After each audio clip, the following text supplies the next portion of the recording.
Now may we request Dr. Rahul Varma for his address.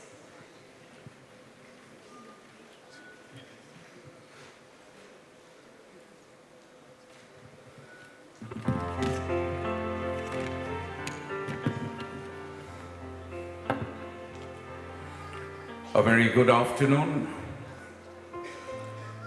distinguished speakers on the dais, ladies and gentlemen, our special guests from overseas. We have with us Victor from USA, we have Mr. Abdullah from Austria, we have Jeff here from Sri Lanka, we have Sultana from Philippines, we have Dennis from China. A big round of applause for all of them, please, who have made it convenient to be with us here today for the 12th World Confluence to strengthen our resolve, not forgetting the many people from India itself. Amongst them, I would mention Meher Master Moose, who is here with us today and who's attended all our 12 conferences. A big round of applause for her. As we come close to the 12th World Conference of Humanity, Power and Spirituality, I realize that we are now firmly set on a path to serve humanity, and through this means to achieve God's purpose. The journey that began with a marathon 5-day session in 2010 is proving more than fruitful, spreading on its way the message of hope and goodwill. I recall with much satisfaction the background and excitement of the first confluence when Dr. H.P. Kanoria unfolded his vision of peace, harmony, love, righteousness, and caring for Mother Earth, while having faith in one's religion and respect for other religions, thereby awakening the inner power and igniting selfless dedication for common welfare and the growth of the nation. As we move ahead, it is my privilege to inform that this confluence has attracted over 1,000 speakers so far from different faiths and vocations, from different parts of the world, including humanists and illuminates, dignitaries and professionals, leaders and learned men. They all came and utilized the Confluence platform to convey their thoughts on how to enrich the mind, spirit and body in its integrality and to make life more meaningful and purposeful. So far from January 2010, over 10,000 students have participated in our events. We believe that the youth, we have them here with us also today, we believe that the youth holds the future and it is they who will make a difference.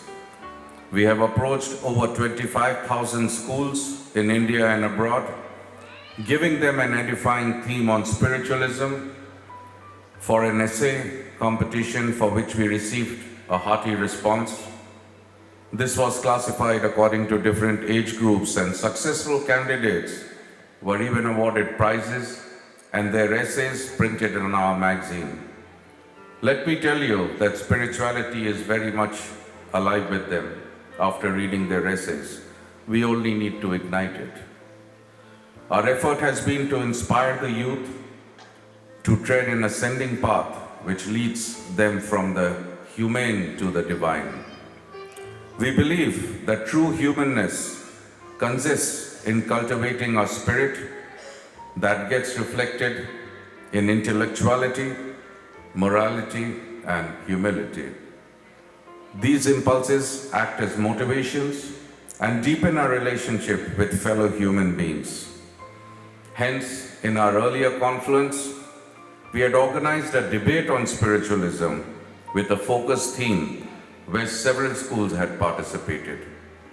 In recognition for outstanding service to humanity in specific domains, we have instituted the Swami Vivekananda Shri Samman Award from 2012 to be conferred for exceptional contribution in the fields of education, literacy excellence, and healthcare and social service. We have also been able to make this conference accessible to a wider audience by documenting the proceedings of all the previous conferences in a book called Spiritual Humanity, launched at the 11th World Confluence of Humanity, Power and Spirituality. The messages from all the distinguished speakers over the years have been circulated to thousands of people all over the world. Spirituality is not about remaining satisfied. The world does not suffer because of the violence of bad people. It is because of the silence of good people. It is very easy to talk about lofty philosophy, and it is harder to be there and live our lives accordingly. Some people live by the principle, life is like an ice cream. Enjoy it before it melts. I say that life is like a candle. Bring light to the others before it melts. Both melt, the candle and the ice cream. Spirituality means the journey between being an ice cream and being a candle. Like the oxygen mask in a plane, if your mask is not tightened on your face, you cannot help the other person next to you. So the last principle is be selfishly selfless. Earn a lot. Have all these resources so that you can serve. Have love, have position, have money, and serve, but share. That is what I call spirituality. Let us contribute to the growth of the nation, and only then spirituality will help you. Earn with integrity and spend with compassion. That should be the motto of our business. Our Confluence has also been the first in propagating the mission of spirituality at work. Such Bharat, such Vishwa.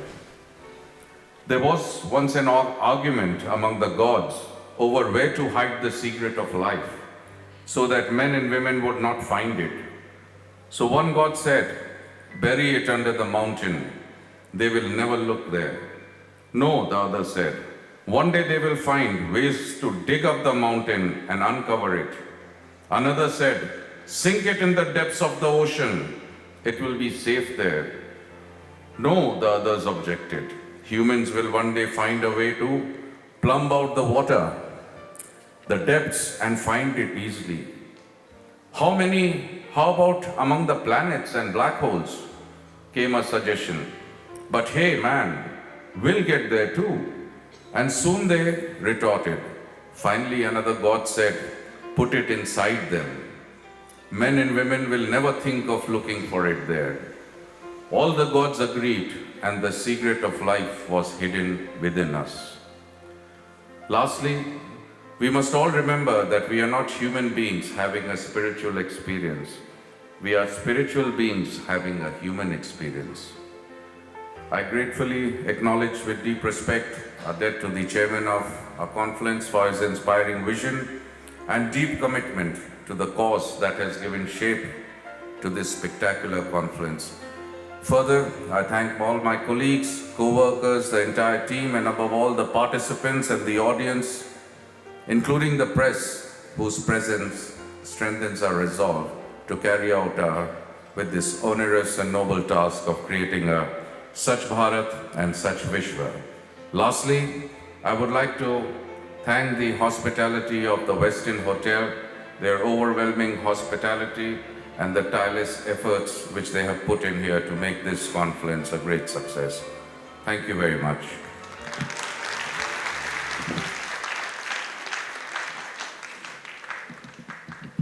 Thank you so much, Dr. Rahul Varma.